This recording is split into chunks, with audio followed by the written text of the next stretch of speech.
Shobhayya sir వచ్చారు. అమ్మ మీ అదృష్టము పత్రి సార్ అందరి ఇళ్ళకి వస్తుంటారు, అమ్మ రావడం ఎంత అదృష్టమో మీకు తెలుసా అన్నారు. అంటే తెలియదు సార్ అన్న. అప్పటికి తెలియదు కదా, అప్పుడప్పుడే కొత్తగా ధ్యానం పెద్దగా చేసేదాన్ని కాదు, తెలియదు అన్న. సరే అమ్మ వచ్చింది, పిరమిడ్ ఓపెనింగ్ అయిపోయింది, వెళ్ళారు, చాలా హ్యాపీ అనిపించింది. అందరూ చాలామంది వచ్చారు పిరమిడ్ ఓపెనింగ్. అప్పుడు ఇంకా తెలియదు. తర్వాత మరుసటి రోజు మళ్ళీ నందవరంలో ఉన్నారనమాట, 2 డేస్కో 3 డేస్కో. లోపల రూమ్ ఉంటే గురుదేవ్ ఆ రూమ్లోకి వెళ్తే సార్ అన్నారు, వారం కిందనే కదా వచ్చింది, పలకరించి రాపో మేడం అన్నారు. లోపల పోయి నమస్తే మేడం అన్నారు. మీరెవరో నాకు తెలియదు అన్నారు మేడం. నేను ఇంతమంది వస్తుంటారు కదమ్మా, మీ పత్రి సార్ అయితే గుర్తు పెట్టుకుంటారు, నాకు గుర్తుండదు, నేను గుర్తు పెట్టుకోలేను అన్నారు. ఎలా ఉంటుంది మేడం, మనకు పరీక్షది. పత్రి అమ్మ ఎప్పుడు ఎనర్జీస్ని బయట పెట్టరు, నాకు తెలుసు అని అన్నారు. నిజంగా మీరు ఎంత ఎనర్జీ ఉందమ్మా అన్నా కూడా ఏం లేదు, నాకేం లేదు, అసలు అమ్మ బయటికి రానియరు అనమాట. ఎన్నోసార్లు నేను పత్రి మేడం చూసినప్పుడు నా సొంత అనుభవం చెప్తున్నాను మేడం.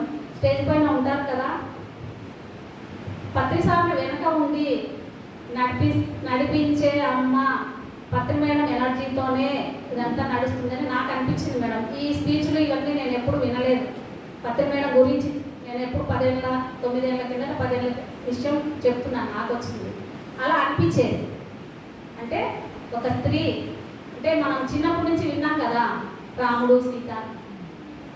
రాముడు ఎంతటి వాడంటే సీతమ్మవారు అంతే ఉండాలి, శివుడు పార్వతి. మరి పత్రి సార్ అంత గురువు, పెద్ద మహాగురువు అయినప్పుడు అమ్మ కూడా అలానే సెలెక్ట్ చేసుకొని వచ్చింటారు కదా, అలా అనిపించేది నాకు.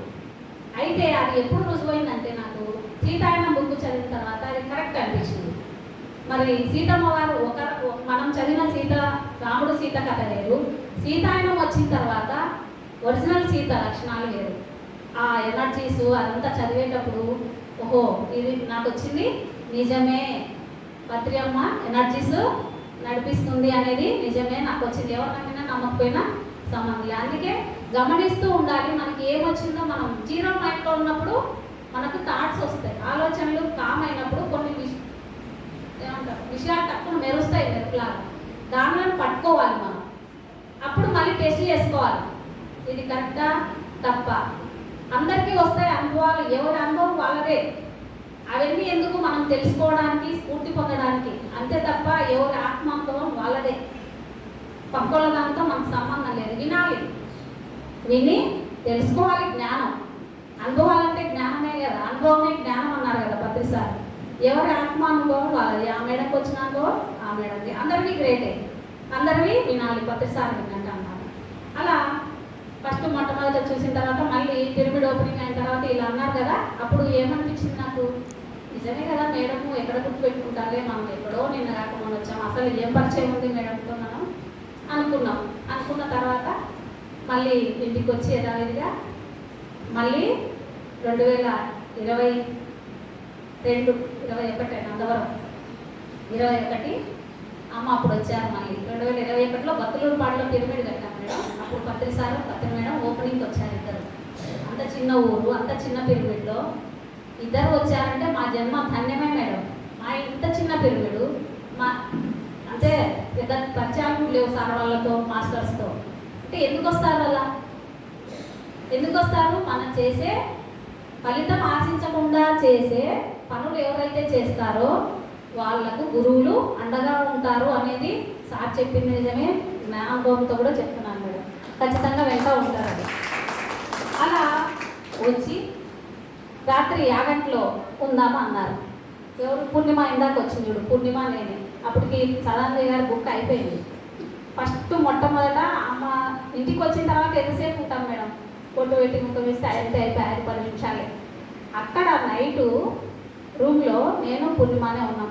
అప్పుడు ఎంత నాకు ఆనందం వేసిందంటే, ఫస్ట్ పత్రి సార్ సేవ కన్నా పత్రి మేడం సేవే లభించింది నాకు. అంటే నాకు మెత్తలు ఉంటాయి, మీ సార్ లాగా గట్టిగా నొక్కాకండి అని చెప్పారు. నాకు నవ్వు వచ్చింది. కానీ ఆ దగ్గర కూర్చొని అట్లా సేవ చేస్తుంటే ఎంత ఎనర్జీ అంటే, చూసే దృష్టిని బట్టి మీ సృష్టి ఉంటుంది అంటారు చూడండి. అంటే మనం ఎలా చూస్తే మనకు అలా దొరుకుతుంది అనమాట.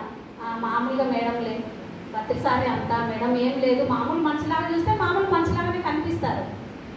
మీలో ఉన్న ఎనర్జీస్ అంటే ఎదురులలో ఉన్న ఎనర్జీస్ మనం గుర్తించగలగాలంటే ఆ స్థాయికి ఉండాలి. నేను గ్రేట్ అని కాదు మేడం, అలా ఉంటేనే గుర్తించగలుగుతాం అనమాట. ఎంత ఎనర్జీనో దగ్గర కూర్చొని సేవ చేసుకొని చాలా ఆనందం అనిపించింది.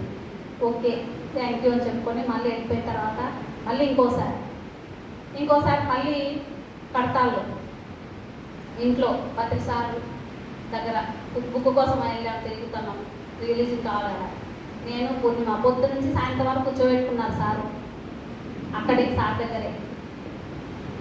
సార్ అట్లా పడుకున్నా సినిమా చూసుకుంటా, జేబీని సినిమా చూసుకుంటాం అనుకున్నాను. మేము ఇక్కడ కూర్చున్నాం.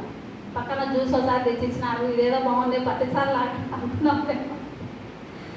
స్వీట్ ఇచ్చారు, తాగుతున్నాం. అప్పుడు పత్తి మేడం కూడా ఉన్నారు, పక్క రూమ్లో ఉన్నారు, ప్రతిసారి ఇట్లా ఉన్నారన్న.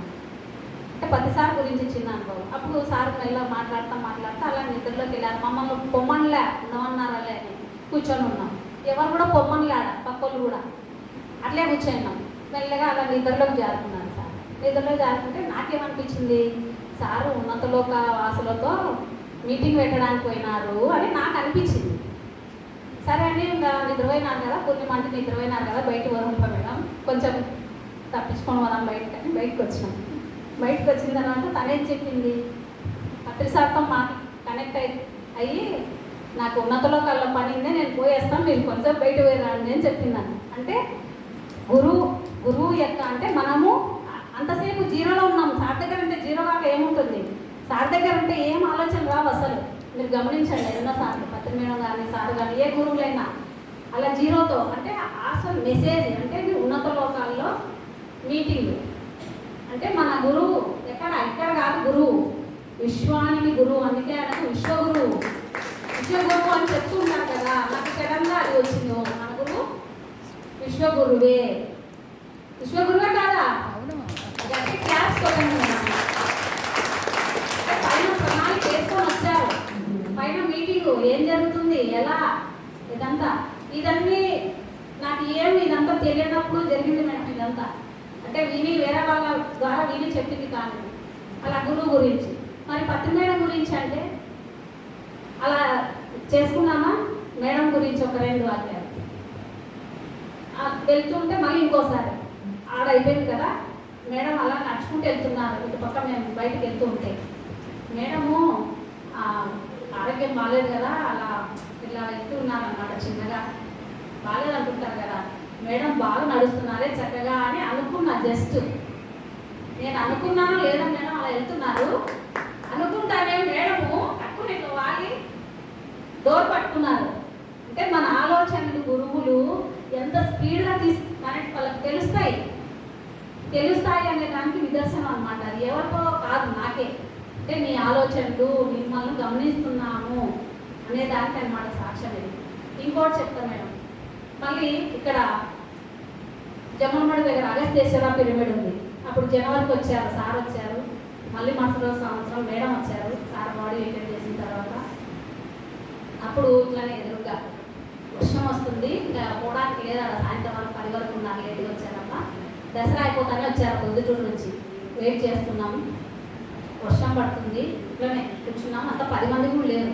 ఆ రోజు అమ్మతో గడపడానికి ఎదురు కూర్చుంటే అంత ఎనర్జీ కొడుతుంది. అయితే ఒక చీర తెచ్చాను మేడం, కార్లో ఉండేది. ఇది బ్యాగ్ పట్టుకొని పోవడం ఎందుకు లేని చీర తెచ్చాను. నేను చెప్పుకుంటున్నా మనసులో, లోపల అనుకుంటున్నా అమ్మ యాక్సెప్ట్ చేయండి ఇవ్వాలి కదా అని చెప్పి చిన్న తెచ్చాను. అని దగ్గర కాదు, జస్ట్ అప్పుడప్పుడు తెలిసింది వెళ్ళాను మేడం అనుకోని. ఇంట్లో ఉంటే ఏదో పట్టుకొని పోయాను. అయితే లాస్ట్కి పోవే విన్నారుగా, సరే మా సార్ కార్లో ఉన్నది తీసుకురామని ఇచ్చి రూమ్లోకి వెళ్ళిన తర్వాత ఇచ్చాను.